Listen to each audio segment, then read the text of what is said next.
భూతద్దం పెట్టుకొని వెతికినా రాజశేఖర రెడ్డి గారి లాంటి నాయకుడు మళ్ళీ కనిపించటం లేదు.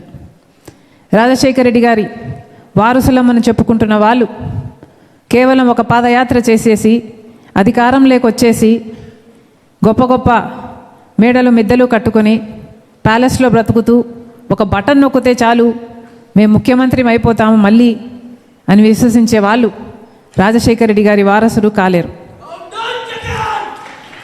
రాజశేఖర రెడ్డి గారి ఐడియాలజీ, రాజశేఖర రెడ్డి గారి ఆశయాలు ఏమిటి అని తెలిసి నడుచుకున్న వాళ్ళే నిజమైన రాజశేఖర రెడ్డి గారి వారసులు.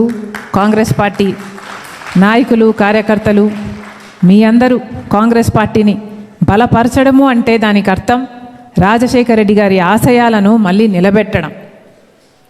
ఇది సులువైన పని కాదు. రాజశేఖర రెడ్డి గారు సులువుగా ముఖ్యమంత్రి కాలేదు. ముఖ్యమంత్రి అయిన తర్వాత కూడా రాజశేఖర రెడ్డి గారు కష్టపడుతూనే ఉన్నారు. ఎందుకంటే ఏ రోజు రాజశేఖర రెడ్డి గారు నేను ముఖ్యమంత్రి అయ్యాను కదా అని ఊపిరి తీసుకొని మళ్ళీ ప్రజలకు కనిపించకుండా పోలేదు. ఈ మధ్య నాయకుల్లాగా ఒకసారి ముఖ్యమంత్రి అయిపోయిన తర్వాత సొంత పార్టీ కాడర్ కాదు కదా, సొంత పార్టీ నాయకులకే, ఎంపీలకు, ఎమ్మెల్యేలకు, మంత్రులకే అందుబాటులో లేకుండా ఉండని నాయకులను చూసాం. కానీ రాజశేఖర రెడ్డి గారిలాగా నిరంతరం ప్రజల మధ్యనే గడపాలి అనుకునే నాయకుడిని మళ్ళీ ఎప్పుడు చూస్తాము?